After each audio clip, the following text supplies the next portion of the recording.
بسم الله الرحمن الرحیم. اعوذ باللہ من الشیطان الرجیم. بسم اللہ الرحمن الرحیم. اللہم صلی علی محمد وعلی محمد.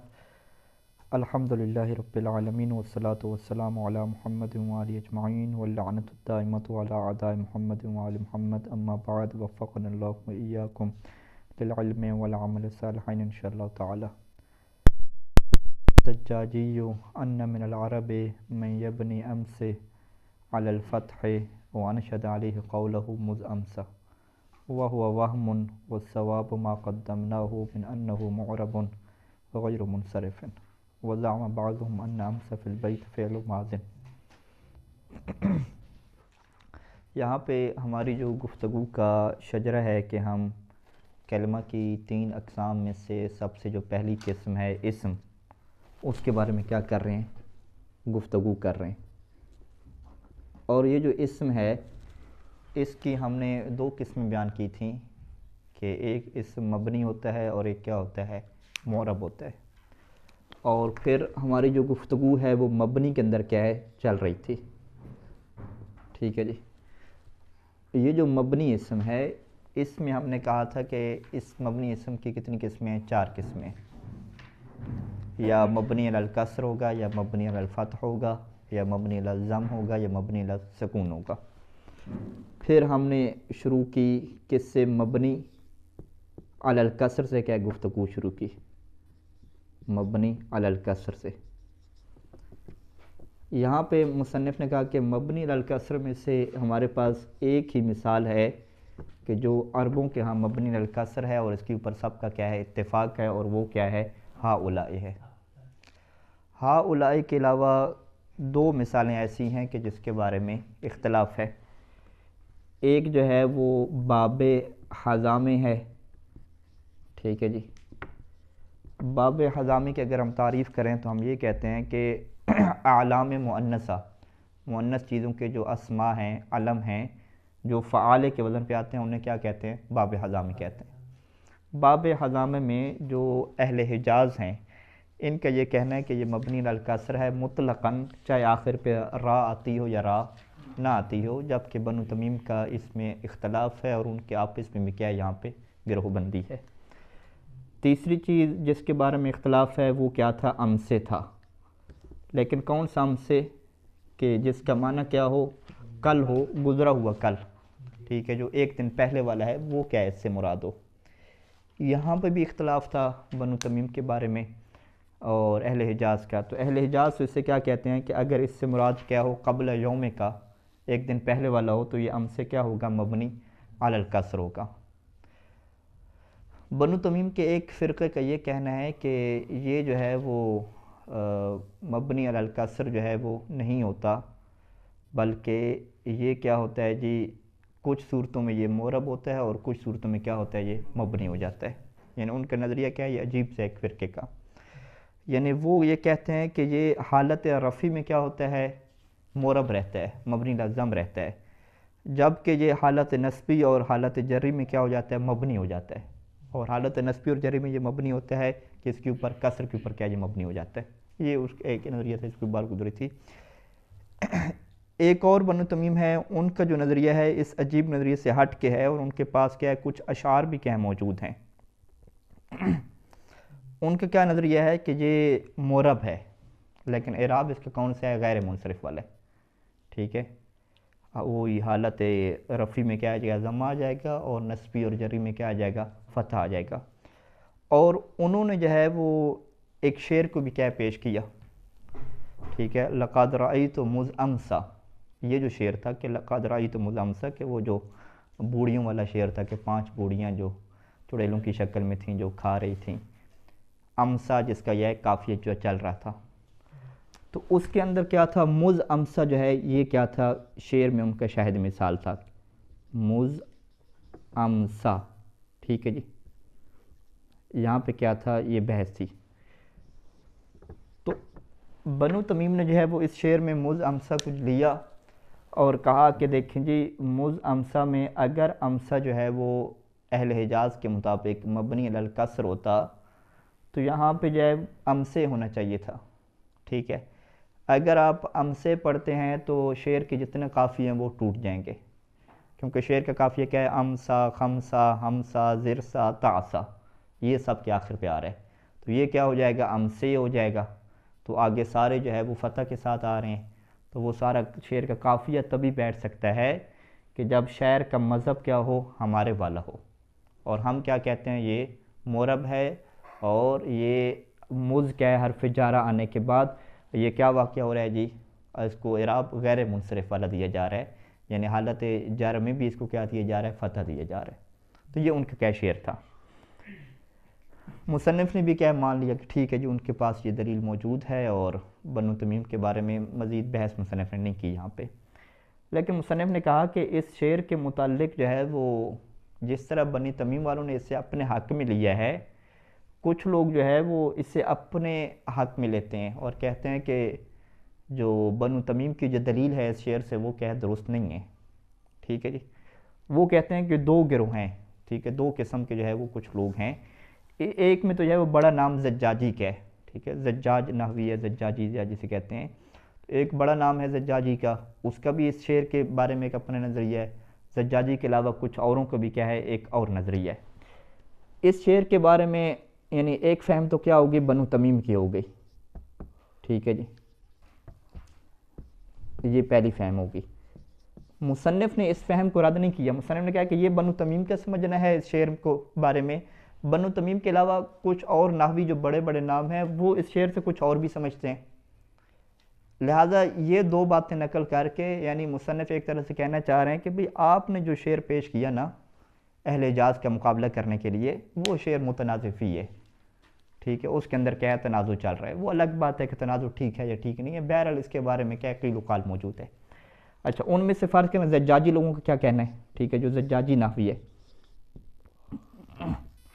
زجاجی نحوی یہ کہتا ہے کہ مز امسا جو ہے وہ یہاں پہ یہ اسے ہم جو ہے وہ اعراب غیر منصرف نہیں کہتے، ہم اسے کہتے ہیں کہ مبنی علی الفتح ہے یہ، ٹھیک ہے جی، یعنی یہ یوں ہے، وزعم زجاجی و عبارت پڑھیں یہاں پہ کہ ان من العرب من یبنی امس علی الفتح، زجاجی نے کیا دعویٰ کیا ہے کہ ان من العرب، کہ عرب میں سے کچھ لوگ ایسے ہیں کہ جو امسے کو مبنی کرتے ہیں کس کے اوپر؟ مبنی علی الفتح کے اوپر، وانشد علیہ قولہ، اور زجاجی نے انشدہ پڑھا علیہ اپنی اس بات کے اوپر، شاہد کے طور پہ کس کو پڑھا؟ قولہ، شاعر کے اسی قول کو پڑھا، کون سا قول؟ مز امسا، ٹھیک ہے جی، لقد رأیت عجبا مز امسا، تو پس اب زجاجی نے کیا کر دیا یہاں پہ کام؟ گویا کہ کیا کر دیا؟ جو بنو تمیم کی جو فہم ہے اس کے خلاف کیا بات کر دی؟ زجاجی نے کہا کہ بھئی یہ بنو تمیم والوں کی بات نہیں ہے کہ یہ مورب ہو اور اسے اعراب غیر منصرف مل رہا ہو، بلکہ یہ اصل میں کیا ہے؟ یہ مبنی، کیا کہیں گے؟ مبنی علی الفتح ہے یہ، ٹھیک ہے، یہ زجاجی کیا آگے نظریہ آ گیا۔ اگرچہ مصنف نے کہا ہے کہ یہ زجاجی کو جو سمجھنا ہے یہ کیا ہے؟ وہم ہے، میں اس کو نہیں مانتا، اور ہم یہی کہتے ہیں کہ بنو تمیم والوں کی بات درست ہے کہ یہ جو شاعر تھا یہ بنو تمیم کے ساتھ ہے اور اسے مورب مانتا ہے، اور اس سے کیا کہتا ہے کہ یہ جی اعراب اس کو کون سا مل رہا ہے؟ حالت جری میں فتح والا اعراب مل رہا ہے۔ وہم کیوں ہے؟ وجہ بھی مصنف نے کیا بیان نہیں کی، بس کہا کہ زجاجی کی میں اس بات کو کیا ہے؟ نہیں مانتا۔ وَهُوَ وَهْمٌ، اور زجاجی کے یہ کہنا ہے وہم ہے، وَالصَّوَابُ، اور درست وہی ہے کہ ما قدمناہ، جو ہم نے پہلے بات کی تھی کہ من انہ معرب غیر منصرف، کہ جس طرح بنی تمیم والے کہہ رہے ہیں کہ یہ جو ہے وہ معرب ہے، ہم سے کیا ہے؟ معرب ہے، اور کیا ہے؟ غیر منصرف ہے، یعنی یہ معرب ہے اور اس کو اعراب کون سا ملتا ہے؟ غیر منصرف ملتا ہے، یہ والی کیا بات ہے، ٹھیک ہے جی، یہ ایک بات ہوگی۔ وزعم بعضهم، تیسرا نظریہ ہے اس شعر کے بارے میں، اور کچھ بعض لوگوں نے یہ بھی خیال کیا ہے کہ بھئی امسا کے بارے میں یہ جو آپ بحث کر رہے ہیں کہ یہ جی اسم ہے، وہ کہتے ہیں امسا یہاں پہ اسم ہے ہی نہیں، ٹھیک ہے، وہ کہتے ہیں امسا یہاں پہ کیا فعل ہے، ٹھیک ہے، امسا کیا ہے؟ شام ہونے کے معنی میں آتا ہے کہ لقد رأیت عجبا مز امسا، یعنی جب سے شام ہوئی ہے، شام کے وقت سے جو ہے وہ میں نے بڑی عجیب سی بات دیکھی، تو شاعر تو یہ کہنا چاہ رہا ہے کہ شام کا ٹائم تھا، رات کی تاریکی آ چکی تھی، اور بوڑھیاں ایسی تھیں کہ جو ہے وہ چڑیلوں کی طرح لگ رہی تھیں اور اپنے تھیلے سے اس طرح دانتوں کی آواز نکال کے کھا رہی تھی کہ شاعر کو کہنا پڑا کہ ان کی داڑھیں بھی کیا ہے باقی اللہ نہ رکھے، ٹھیک ہے، وہ کہتے ہیں یہ ماحول ہے سارے کا سارا۔ تو اب ہم ان بعض لوگوں سے پوچھیں گے کہ پھر مز تو حرف جار ہے، یہ فعل کے اوپر تو داخل نہیں ہوتا. وہ کہے گا نہیں، مز ہمارے پاس کیا ہے، دو طرح کے ہیں. ایک مز ظرفیہ ہوتا ہے اور ایک مز کے حرف جار ہے. ٹھیک ہے، لہٰذا مز کے بارے میں کیا ہے، دو نظریات ہیں، یعنی دو طرح سے استعمال ہوتا ہے. ایک حرف جارہ کے طور پہ استعمال ہوتا ہے، ایک اسم کے طور پہ استعمال ہوتا ہے. اسے کیا کہتے ہیں، مز ظرفیہ کہتے ہیں. تو وہ کہتے ہیں یہاں پہ مز کیا ہے، ظرفیہ ہے، وقت کے معنی میں ہے. مز امسا یعنی جب سے کیا ہوئی، شام ہوئی. تو لہٰذا یہاں پہ امسا ہے، اور امسا فعل کیسے لکھا جاتا ہے، مثلا امسا باب فعال سے امسا ایسے لکھا جاتا ہے. تو وہ کافی کی خاطر یہاں پہ کیا لکھ دیا گیا، امسا یوں لکھ دیا گیا، تاکہ وہ خمسا زرسا اس کی کیا ہو جائے، یہ ہم کافیہ ہو جائے. تو لہٰذا یہ کیا ہو گیا، بعض کا کیا ہو گیا، نظریہ ہو گیا کہ یہاں پہ امسا اصلاً اسم ہے ہی نہیں. ٹھیک ہے. وَزَعَمَ بَعْضُهُمْ أَنَّ أَمْسَى فِي الْبَيْتِ فِعْلٌ ماضٍ، اور بعض نے یہ بھی الزام کیا ہے کہ جو امسا اس شعر میں ہے، مز امسا، یہ کیا فعل ماضی ہے. وَفَاعِلُهُ مستتر، اور اس کا فاعل بھی اس کے اندر ضمیر ہے جو چھپی ہوئی ہے. ٹھیک ہے. اور تقدیر، اصل میں تقدیر کیا ہے کہ مز امسل مساؤ. ٹھیک ہے، مساؤ اس کا فاعل ہے، اس کو حذف کر دیا گیا، اور وہ کیا ہے، اس کے اندر ضمیر ہے. یعنی جب سے کیا ہوئی، شام ڈلی. جب سے شام ڈلی ہے، جس وقت سے شام ڈلی ہے، اس وقت کیا ہے، میں نے عجیب چیز دیکھی. اس بات کے اوپر کیا ہے، مصنف نے تبصرہ نہیں کیا. ٹھیک ہے. تو بس ہم یہ کہہ سکتے ہیں کہ بنو تمیم جو اپنے نظریے کو ثابت کرنے کے لیے شعر لے کر آئے ہیں، اس کے اندر دو اور بھی کیا ہے، نظریات موجود ہیں. ٹھیک ہے جی، فعل ماضی ہے. ٹھیک ہے. وہ دو نظریات کیا ہیں کہ یہ جو امسا ہے یہ مبنی علی الفتح ہے، اسم ہے، اور ایک نظریہ کیا ہے، اس کے فعل ماضی ہونے کا بھی موجود ہے. تو یعنی خلاصہ کیا نکلے گا کہ بنو تمیم کے پاس شعر بھی ایسا ہے کہ جو کیا ہے، اختلافی ہے، اور اس کے بارے میں کیا ہے، بڑے بڑے ناویوں کے درمیان اختلاف موجود ہے. تو لہٰذا ان کے پاس کوئی پکی دلیل نہیں ہے، اور نتیجے کے طور پہ جو اہل حجاز کا نظریہ ہے وہ درست ثابت ہوگا. وہ کیا نظریہ ہے کہ امسے کیا ہے، مبنی علی الکسر ہے. ٹھیک ہے، واضح یہاں تک بات. اچھا، یہ بات کیا ختم ہوگی. اس کے اوپر یہ جو دوسری دلیل ہے امسے، اس کے اوپر کچھ لوگوں نے اعتراض کیا، حاشی وغیرہ. وہ کہتے ہیں کہ فعل کو کبھی بھی جو ہے وہ امسا والے کو اس طرح نہیں لکھا جاتا کہ سین الف آپ سیدھی رکھیں، ہمیشہ جو ہے اس طرح ہی لکھا جاتا ہے، امسا جیسے ہے یہاں پہ. تو انہوں نے کیا ہے، وہ شعر میں لکھ بھی سکتے ہیں، مشکل نہیں ہے. شعر میں کافی جب جوڑنا ہو تو اس طرح لکھنے میں کوئی حرام تھوڑی ہے لکھنے، یا ناجائز قرار دیا گیا. بہرحال کچھ کہتے ہیں کہ بھی ہمیشہ فعل کو ایسے ہی لکھا جاتا ہے، یوں لکھ ہی نہیں سکتے. اچھا، خلاصہ کلام یہاں تک پورا ہوا، یہ پورا نہیں ہوا. کہتے ہیں کہ وَلَمَّا فَرَغْتُ مِنْ ذِكْرِ الْمَبْنِيِ عَلَى الْكَسْرِ، یعنی مبنی علی الکسر کی بات کیا ہوگی، پوری ہوگی. یعنی ہم کیا کہیں گے کہ اسم کی پہلی قسم، اسم مبنی کی پہلی قسم مبنی علی الکسر کی ہمارے پاس فقط اور فقط کتنی مثالیں ہیں، تین مثالیں ہیں. ایک ہاؤلائے ہو گئی، دوسرا باب حزامے ہو گیا، اور تیسرا کیا ہو گیا، امسے ہو گیا، اذا اردت بہ قبل یومک، الیوم قبل یومک، یہ والا مراد ہو. تو یہ تین مثالیں ہیں. دو کے بارے میں اختلاف ہے اہل حجاز اور بنو تمیم کا، اور جو ہاؤلائے اس کے بارے میں سب کا کیا ہے، اتفاق ہے. اچھا جی، اب یہ جب بات ختم ہوئی تو ذکرت المبنی علی الفتح، تو میں نے مبنی علی الفتح کو ذکر کیا. ومثلتہ باحد عشر واخواتہ، اور اس کی میں نے مثال بیان کی کہ مبنی علی الفتح کی ہمارے پاس جو عربی زبان میں مثال ہے وہ احد عشرہ اور اس کی اخوات ہیں. ٹھیک ہے. احد عشرہ کے اخوات کیا ہے، تسعۃ عشرہ تک ہو جائیں گی. احد عشرہ، اثنا عشرہ کو استثناء کریں گے کہ اثنا عشرہ کیا ہے، یہ معرب ہے، مبنی نہیں ہے. احد عشرہ، ثلاثۃ عشرہ، اربعۃ عشرہ، خمسۃ عشرہ، آخر تک. اس کے جو دونوں جز ہیں، ان دونوں جزوں کو کیا کرتے ہیں، مبنی علی الفتح کرتے ہیں. یعنی چاہے یہ فاعل واقعہ ہو، مفعول واقعہ ہو، مجرور واقعہ ہو، ہر صورت میں کیا آئے گا، فتح آئے گا اس کے اوپر. تقولو، آپ کہتے ہیں، جاءنی احد عشرہ رجلاً، یہاں پہ احد عشرہ کیا ہے، مبنی واقعہ ہو رہا ہے، اور اسی وجہ سے احد عشر نہیں پڑھا، مبنی الفتح کی وجہ سے کیا پڑھا، احد عشرہ پڑھا. رأیت احد عشرہ میں یہ مفعول واقعہ ہو رہا ہے تو احد عشرا پڑھنا چاہیے تھا، وہ نہیں پڑھا کیونکہ یہ مبنی الفتح ہے. مررت باحد عشرہ رجلا، میں گزرا 11 مردوں کے پاس سے، تو یہاں پر بھی کیا ہے، احد عشرہ، احد عشر نہیں پڑھ رہے، احد عشرہ پڑھ رہے. یعنی بفتح الکلمتین فی الاحوال الثلاثہ، تینوں حالات میں دو کلموں کو کیا دیں گے؟ فتح دیں گے. کیوں شاہ صاحب؟ تین حالات سے کیا مراد ہے یہاں پہ؟ یعنی چاہے وہ شاہ صاحب تینوں حالات یعنی رفع نصب جر. ہاں، یعنی جب یہ فاعل واقع ہو رہا تھا، جب یہ مفعول واقع ہو رہا تھا، جب یہ مجرور واقع ہو رہا تھا. وَكَذَا تَقُولُ فِي أَخْوَاتِ، اور اسی طریقے سے اس کی تمام اخوات میں آپ یہی بات کہیں گے. إِلَّا اثنَا عَشَرَ، سوائے کس کے؟ 12 کے، اثنا عشرہ کے. فَإِنَّ الْكَلِمَةَ الْأُولَى مِنْهُ تُعْرَبُ، یہ جو اثنا عشرہ کا جو پہلا کلمہ ہے نا، یہ معرب رہتا ہے اور دوسرا کیا رہتا ہے؟ مبنی رہتا ہے. جو پہلا معرب رہتا ہے تو اس کا اعراب کون سا ہوتا ہے؟ کہ بالالف رفعا، کہ الف کے ساتھ اس کو حالت رفع میں پڑھتے ہیں اثنا عشرہ، اور یا کے ساتھ پڑھتے ہیں نصباً مجرن، حالت نصبی اور جری دونوں میں کیا آتا ہے؟ یا آتا ہے. یہ انشاءاللہ جب اعراب کی اقسام بیان کریں گے اور وہاں پہ کہیں گے کہ اعراب بالحرکات ہوتے ہیں، یعنی اصل میں اس بحث کا نام ہے گا علامات الاعراب، اعراب کی علامتیں کیا ہوتی ہیں. تو وہاں پہ بتائیں گے کہ بعض کا اعراب کی علامتیں حرکات ہوتی ہیں، اور بعض کا بتائیں گے کہ اعراب کی علامتیں کیا ہوتی ہیں؟ خود حرف ہوتے ہیں. تو یہ اس کہہ کے سمجھ آ رہی ہے کہ حالت رفعی میں ویسے اگر حرکت ہو تو وہ ضمہ آتی ہے تنوین کے ساتھ، لیکن یہاں پہ وہ کیا کہتے ہیں کہ جی الف آئے گی، نصبی و جری دونوں میں کیا ہے کہ یہ آئے گی. اب اس کی مثال دے رہے ہیں کہ جاءنی اثنا عشر رجلا، میں ہم اثنا کو کیا کہیں گے؟ یہ معرب ہے اور یہ حالت رفعی میں ہے. حالت رفعی میں علامت رفع کیا ہے؟ علامت رفع آپ کہیں گے الف ہے. رأیت اثنا عشر رجلا، اس میں اثنا عشرہ کیا ہے؟ منصوب، مفعول واقع ہو رہا ہے، تو اس کی علامت نصب کیا ہے؟ یا کہیں گے.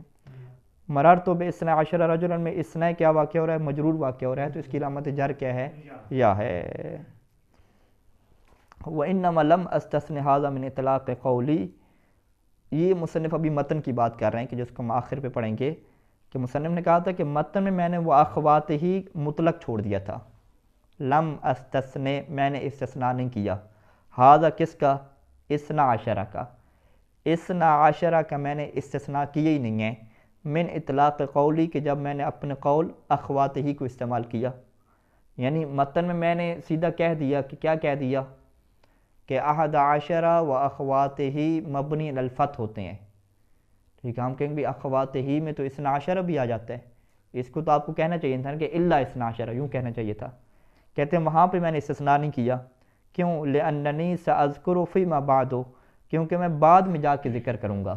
کہاں پہ بعد میں؟ یعنی جب ایک اور درس آئے گا، بعد میں ایک اور درس آئے گا، وہاں پہ میں جا کے ذکر کروں گا کہ ان اثنین و اثنتین یعربان اعراب المثنى مطلقا وان رکبا. وہاں پہ جا کے میں بیان کروں گا کہ اثنین اور اثنتان دونوں کو اعراب دیا جاتا ہے. کون سا اعراب دیا جاتا ہے؟ مثنی والا، تثنیہ والا. زیدان، رجلان، مسلمان. اس تثنیہ والا اعراب کس کو دیا جاتا ہے؟ اثنین اور اثنتین کو دیا جاتا ہے. مطلقاً، مطلقاً کیا مطلب؟ کہ چاہے یہ الگ استعمال ہوں، چاہے یا کیا ہے وہ ان رکبہ عاشرہ کے ساتھ کیا ہے؟ مرکب ہو کے کیا استعمال ہوں، یا عشرون کے ساتھ، یا کسی کے ساتھ کیا مرکب ہو کے استعمال ہوں. تو چونکہ بعد والے درسوں میں نے اس چیز کو الگ طور پہ بیان کرنا تھا، تو اسی وجہ سے متن میں کیا ہے اس کا استثناء میں نے نہیں لگایا. مبنی الفتح کی بات بھی کیا ہوگی؟ ختم ہوگی. وَلَمَّا فَرَغْتُ مِنْ ذِكْرِ الْمَبْنِي عَلَى الْفَتْحِ ذَكَرْتُ الْمَبْنِيَ عَلَى الضَّمِّ، تو اس کے بعد میں نے مبنی علی الضم کا ذکر کیا. وَمَثَّلْتُهُ بِقَبْلُ وَبَعْدُ، اور میں نے اس کی مثال دی قبل اور بعد سے. وَأَشَرْتُ إِلَىٰ أَنَّ لَهُمَا 4 حالات، اور میں نے اشارہ کیا کہ قبل اور بعد کے 4 حالات ہوتے ہیں.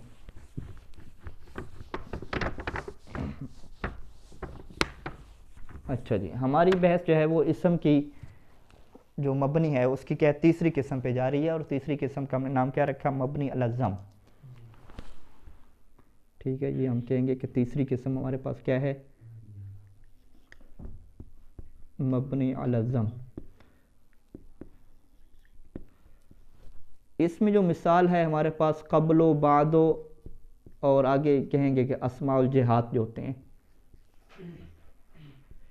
جہاد کے جو نام ہوتے ہیں، ٹھیک ہے، وراء و خلف و شمال و یمین و، یہ سارے نام وہاں پہ بیان کریں گے. یہ قبل و کیا ہے؟ مبنی لازم ہے، لیکن یہ مبنی لازم ہر حالت میں نہیں ہوتا.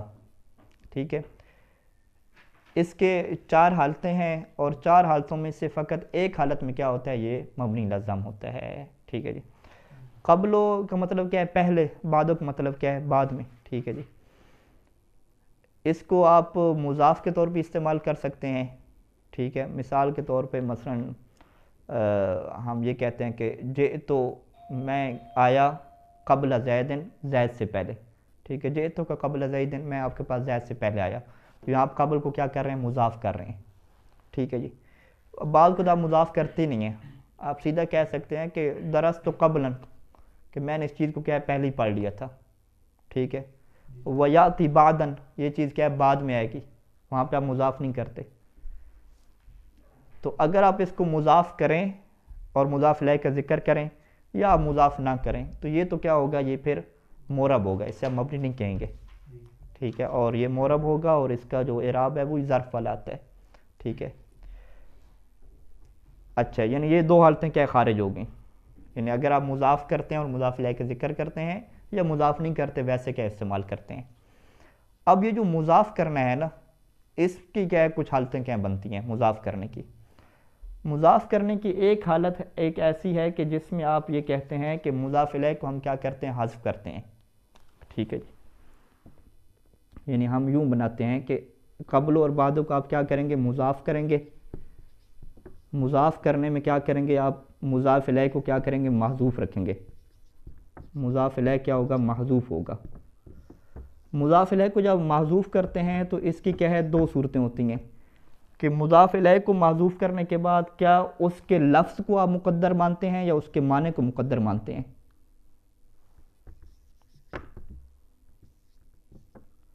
لفظ کو مقدر مان رہے ہیں یا معنی کو کیا مان رہے ہیں، مقدر مان رہے ہیں۔ یہ دو بڑا باریک سے کیا ہوتا ہے فرق ہوتا ہے۔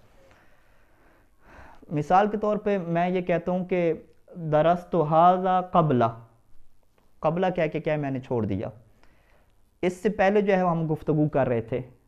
مثال کے طور پر ہماری گفتگو یہ جاری تھی کہ ہم نے جو ہے وہ یہ درس پڑھا، کلمہ کی تعریف پڑھی، کلمہ کی تعریف کے بعد اس کی اقسام پڑھیں، اور پھر ابھی ہم جب کہیں گے کہ ابھی ہماری بحث کس میں ہے، اسم کے مبنی لازم کے ہونے کے بارے میں، اور یہ چیز ہم پہلے پڑھ چکے ہیں کہ اسم کیا ہوتا ہے، کلمہ کی اقسام میں سے ہے۔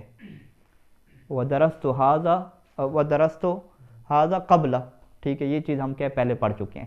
قبلہ میں نے کہہ کے کیا چھوڑ دیا، میں نے کیا کیا، اس کو مضاف الیہ اس کا حذف کر دیا۔ مضاف الیہ حذف کیا تو وہ ذالک کا کیا یہاں پہ معذوف ہے، ہم سب کو پتہ ہے کہ اس سے پہلے جب میں کہنا چاہتا تھا تو اس سے پہلے کو میں نے چھوڑ دیا۔ اردو میں اگر ہم بات کریں تو اس سے پہلے کے لفظ کو میں نے معذوف کر کہہ دیا کہ پہلے ہم پڑھ چکے ہیں، پہلے ہم پڑھ چکے ہیں۔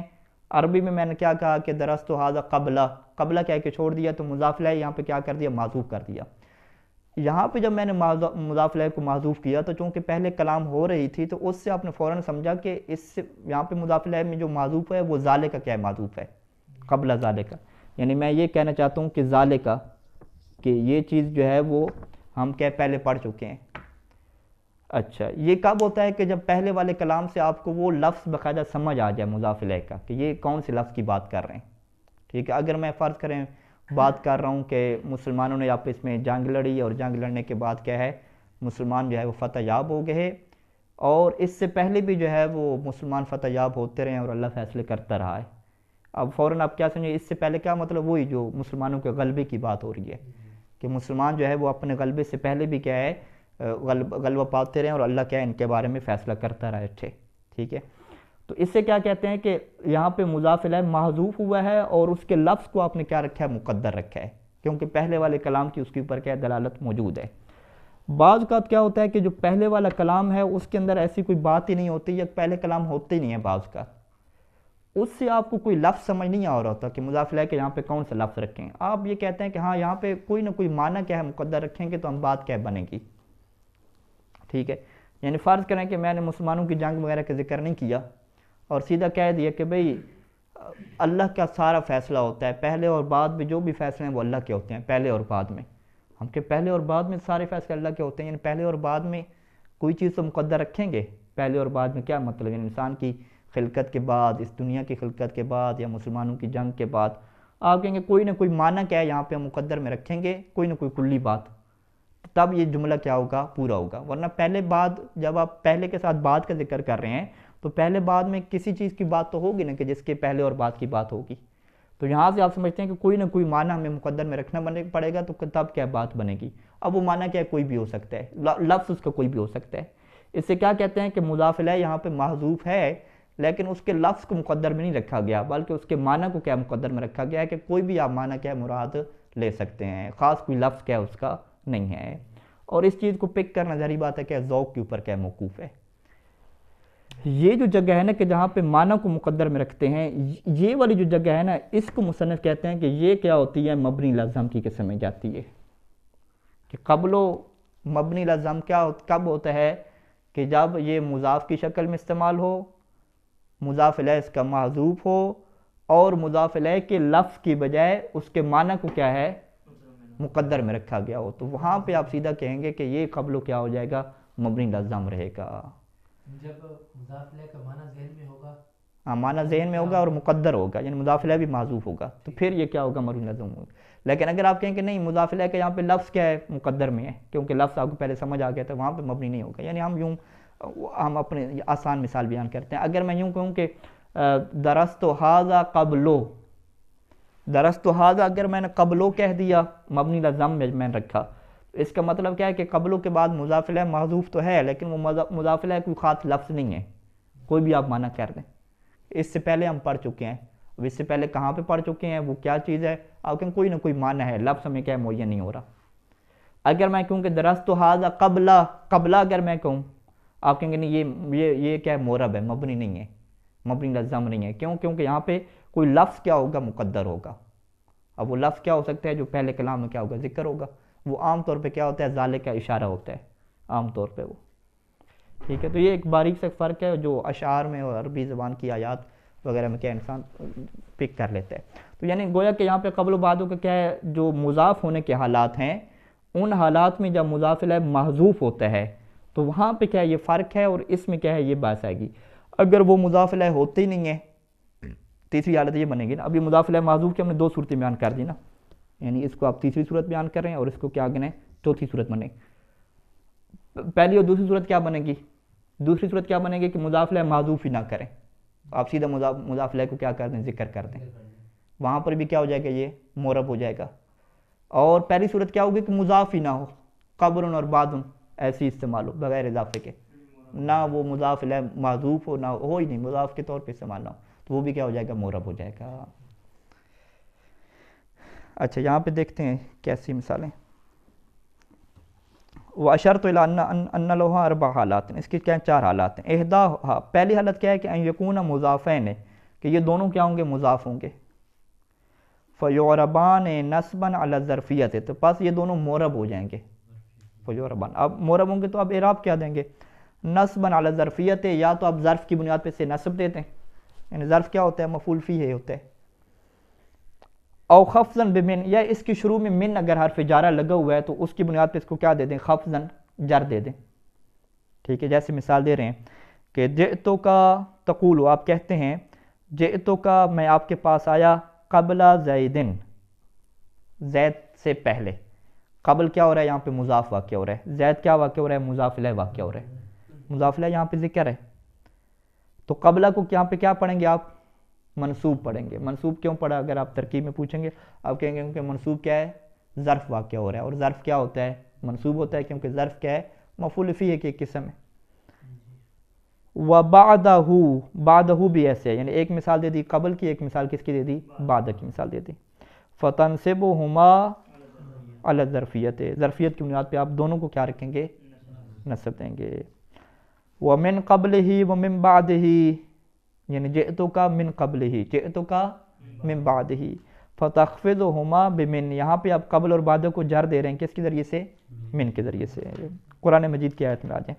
قال اللہ تعالی کذبت قبلہم قوم نوح، کذبت جھٹلایا، قوم نوح، نوح کی قوم نے جھٹلایا، قبلہم ان سے پہلے، یعنی ان سے پہلے بھی نوح کی قوم نے کیا جھٹلایا تھا.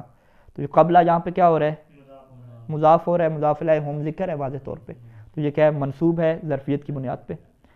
فَبِأَيِّ حَدِيثٍ بَعْدَ اللَّهِ وَآيَاتِهِ يُؤْمِنُونَ، پس کس بات پہ، فَبِأَيِّ حَدِيثٍ، کون سی بات پہ، بعد اللہ، اللہ کے بعد اور اس کی آیات کے بعد، یؤمنون، تم ایمان لاؤ گے. تو یہاں پہ بعد مضاف ہو رہا ہے اللہ کی طرف، اور بعد کیا یہاں پہ منصوب ہے ظرفیت کی بنیاد پہ۔ تیسری آیت وقال اللہ تعالیٰ الم یأتہم نبأ الذین من قبلہم، کیا ان کے پاس نہیں آتی نبأ الذین ان لوگوں کی خبریں کہ من قبلہم جو کیا ہیں من قبلہم ان سے پہلے ہیں، یہاں پہ من لگ گیا، من کی وجہ سے قبل کیا ہو گیا مجرور ہو گیا۔ ومن بعد ما اہلکنا القرون الاولی، اور اس کے بعد کہ جب ہم نے پہلے لوگوں کو کیا ہے تباہ کر دیا۔ القرون ویسے تو زمانے کو کہتے ہیں قرن کی، لیکن قرون کیا ہے اہل کے معنی میں بھی استعمال ہوتے ہیں، پہلے زمانے والے لوگ۔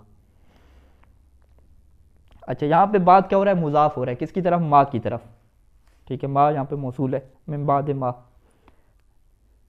یا ما مصریہ بھی لے سکتے ہیں۔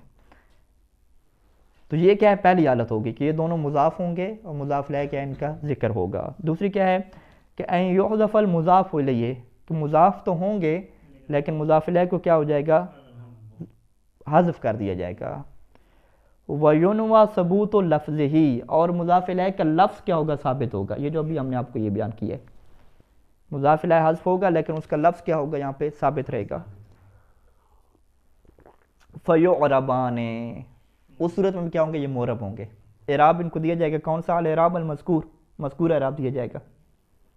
مذکور اعراب کیا ہے کہ یا اس کے شروع میں من جارہ لگا دیں یا کیا ہے اس کو ظرفیت کی بنیاد پہ منصوب کر دیں۔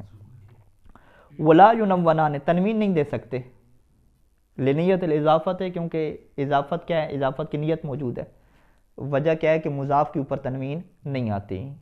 غلام زیدن، غلام زید نہیں کہہ سکتے، تو اضافت چونکہ مضاف الیہ یہاں پہ نیت میں ہے مقدر میں ہے تو لہٰذا اس کو کیا ہے آپ تنوین نہیں دے سکتے۔ وذالک کا قول، اور یہ شاعر کے اس قول کی طرح ہے کہ ومن قبل نادا کل مولا قرابت فما عطفت مولا علیہ العواطف، شاہد مثال کیا ہے کہ ومن قبل نادا، یعنی من قبل کے بعد جو ہے وہ معذوف ہے کوئی چیز، یہ کہاں سے پتہ چلا معذوف ہے؟ پہلے والے شعروں کو دیکھ کے، ٹھیک ہے، پہلے والے اشعار کو دیکھ کے قبل کے بعد کہتے ہیں ذالک کا کیا ہے معذوف ہے، ٹھیک ہے جی، ومن قبل ذالک یعنی اس سے پہلے کہ ہر جو ہے وہ قریبی نے مولا ہر مددگار نے، مولا مددگار کی معنی میں یہاں پہ ہے کہ ہر مددگار نے کیا ہے قرابتاً جو ہے وہ آواز دی کس کو؟ رشتہ داروں کو آواز دی قریبیوں کو، فما عطفت العواطف مولا لیے، تو کسی مہربان کرنے والے نے کیا ہے اس کے اوپر مہربانی نہیں کی۔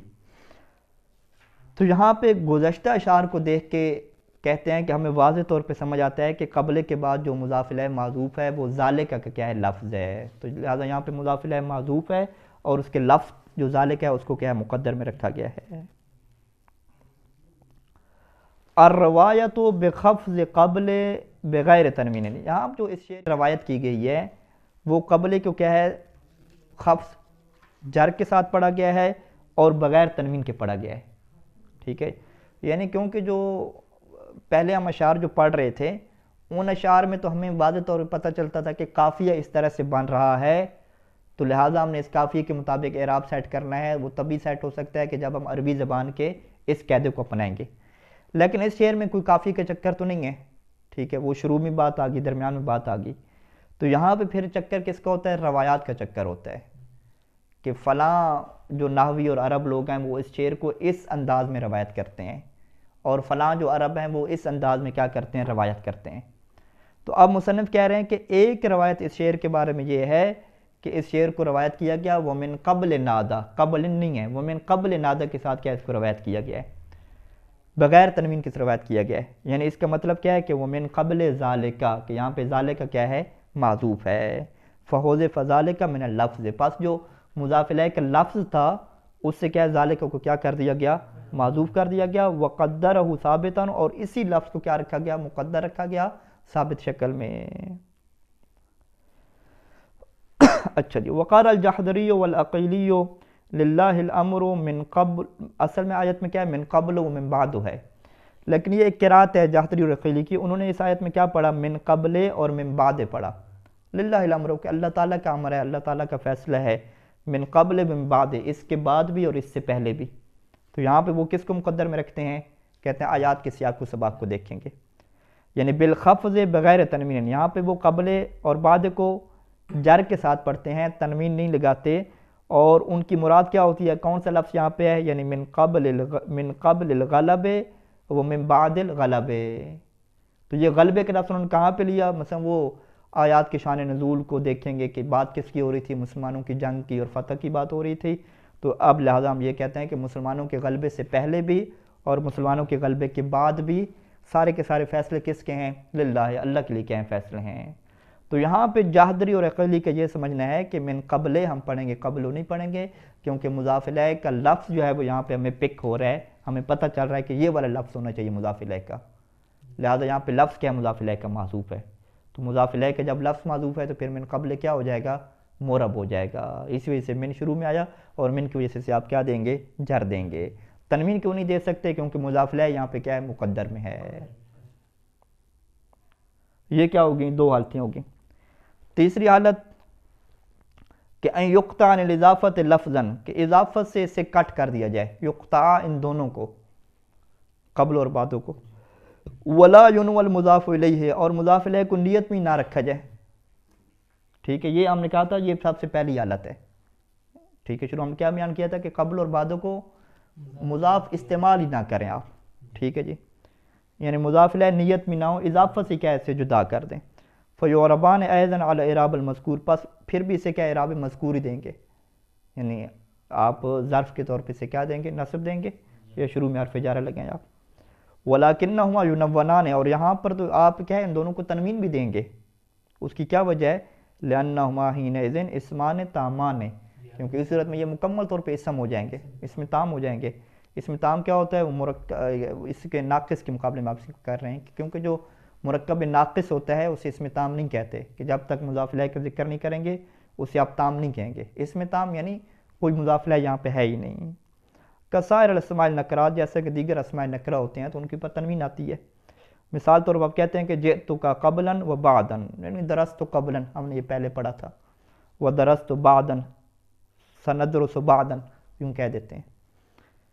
یا من قبل و من بعد ہے. قال الشاعر، و شاعر یہاں پر بھی یوں کہتا ہے کہ فساغ لی الشراب وکنت قبلا اکاد اغص بالماء الفرات، وکنت قبلا یہاں پہ کہہ دیا، تنوین کے ساتھ پڑھا ہے. تو یہ جو روایت ہے تنوین کے ساتھ اس کی جو وارد ہوئی ہے، اس سے کیا پتہ چلتا ہے کہ قبلا کو بالکل مضاف الیہ کو نیت میں کیا نہیں رکھا گیا. فساغ لی الشراب، میرے لیے پینا کیا ہے؟ جائز ہو گیا، آسان ہو گیا. فساغ میں آسان ہو گیا، میرے لیے اب پینا کیا ہے؟ آسان ہو گیا. جبکہ وکنت قبلا اس سے پہلے کیا تھا؟ اکاد و قریب تھا، کہ اکاد و فعل مقاربہ میں سے اغص بالماء الفرات، کہ ماء فرات، یہ فرات کا پانی ہے، یہ کیا ہے؟ اغص میرے گلے میں کیا ہے؟ اٹک جاتا. یعنی جب تک میں نے جو ہے وہ اپنے بیٹے کے قتل کا بدلہ نہیں لیا تھا تو جو فرات کا پانی تھا وہ بھی میرے گلے میں اٹکنے والا ہو گیا تھا، لیکن اب جب میں نے بدلہ لے لیا تو اب میرے لیے پینا کیا ہے؟ آسان ہو گیا. وَكُنْتُ قَبْلًا، یعنی یہاں پہ اس نے اضافہ رکھی نہیں، یعنی اس سے پہلے. وقارا بعض، اور بعض قرآن یوں بھی پڑھا ہے للہ الامر من قبل و من بعد. ٹھیک ہے، جاہدر القرین تو من قبل پڑھ کے چھوڑ دیا تھا نا، تنوین نہیں دی تھی. انہوں نے تنوین کے ساتھ پڑھا، یعنی بالخفض و تنوین، خفض اور تنوین کے ساتھ پڑھا ہے. تو ہم کیا کہیں گے کہ ان کے لحاظ سے مضاف الیہ ہے ہی نہیں. یعنی یہ ایک آیت کو جو معنی کر رہے ہیں وہ معنی کیا کر رہے ہیں کہ پہلے اور بعد سارا فیصلہ ہی اللہ کا ہے. اب ان سے پوچھیں کس کے بعد، کہتے ہیں کس کے بعد کو چھوڑیں آپ، بس پہلے جو بھی آپ پہلے فرض کریں، نیت میں نہیں رکھا ہوا، یعنی کوئی بھی پہلے آپ فرض کریں، کوئی بھی بعد فرض کریں. ایک ایسا پہلے بعد فرض کر لیں کہ جس کا کوئی چیز معین ہو بھی نہیں، وہ کہتے ہیں ہم اس سے بحث نہیں کرتے. یعنی یہ آپ کیا کہتے ہیں؟ معرفت کے ایک بڑے درجے پہ ہیں کہ کوئی بھی پہلے ہو کوئی بھی بعد ہو، سارے کے سارے فیصلے کس کے ہیں؟ اللہ کے ہیں. تو یہ ان کا معنی کیا ہے؟ ایک عرفان کے اعتبار سے دیکھیں تو بہت کیا بڑا معنی بن جاتا ہے. الحالت الرابعہ، چوتھی حالت کیا ہے کہ ان یحذف المضاف الیہ. اب یہ ہماری آ جائے کہ مضاف الیہ کو حذف کریں. وینوی معناہ دون لفظہ، مضاف الیہ کا کوئی نہ کوئی معنی ایسا ہو کہ جسے نیت میں آپ رکھ سکتے ہوں دون لفظی، لیکن مضاف الیہ کا جو لفظ ہے وہ آپ کے لیے معین نہ ہو پا رہا ہو. یعنی آپ جب گفتگو بندہ کر رہے ہیں یا جو وہ کلام کر رہے ہیں اس کے سیاق و سلام سے مضاف الیہ کا لفظ کیا آپ کو پک نہیں ہو رہا، لیکن آپ یہ کہتے ہیں کہ یقیناً مضاف الیہ کا کوئی نہ کوئی معنی تو کیا مقدر میں رکھنا پڑے گا. تو اس صورت میں کیا ہو جائیں گے؟ فیبنیان حینئذ الزم میں، تو اس صورت میں یہ کس کے اوپر ہوں گے؟ مبنی الزم ہو جائیں گے. کیا قراءت سبعۃ، جیسا کہ قراءت سبع میں یہی ہے کہ للہ الامر من قبل ومن بعد، تو من قبل کے بعد آپ کیا مضاف الیہ رکھیں گے؟ آپ کہیں کوئی بھی معنی رکھیں، وہ غلبہ بھی ہو سکتا ہے یا خلقت بھی ہو سکتی ہے، کوئی بھی آپ معنی کیا رکھتے ہیں، کلی طور پہ معنی رکھتے ہیں، تو وہ کوئی نہ کوئی آپ کو رکھیں گے. یعنی وہ جو تیسرے پہلے نمبر پہ لوگ کیا کہہ رہے تھے کہ کوئی بھی آپ نہ رکھیں، تو ان کی بات تھوڑی غیر معقول سے لگی کہ پہلے بعد آپ جب کہہ رہے ہیں، پہلے بھی کہہ رہے ہیں، بعد میں کہہ رہے ہیں، کچھ نہ کچھ معنی تو درمیان میں رکھیں بھائی جس کے پہلے بعد آپ بنا سکیں. تو وہ چوتھا جو نظریہ ہے نا حالت رابعہ، یہ معقول حالت ہے کہ بھی کوئی نہ کوئی آپ معنی رکھیں، چلیں آپ کچھ بھی رکھ لیں، ٹھیک ہے، کچھ بھی آپ کہیں کہ جو معنی بھی آپ فرض کرو، ٹھیک ہے، کون سا معنی آپ لینا چاہتے ہیں؟ یہ خلقت سے پہلے، ٹھیک ہے، ہم یہی کہہ دیتے ہیں کہ انسانی خلقت سے پہلے بھی اللہ کا امر ہے اور خلقت کے بعد بھی اللہ کا امر ہے، ٹھیک ہے جی. موت کو رکھ لیں، موت سے پہلے اور موت کے بعد بھی کوئی نہ کوئی معنی تو رکھیں گے. تو لہٰذا یہ جو چوتھا نظریہ قراءت سبع والا کہ اس میں مضاف الیہ کا کوئی نہ کوئی معنی کیا ہوتا ہے؟ مقدر میں ہوتا ہے، ایک لفظ کو آپ کیا معین نہیں کر سکتے، اور یہ بات کیا معقول ہے اور درست ہے. وصلی اللہ علی محمد وآلہ اجمعین.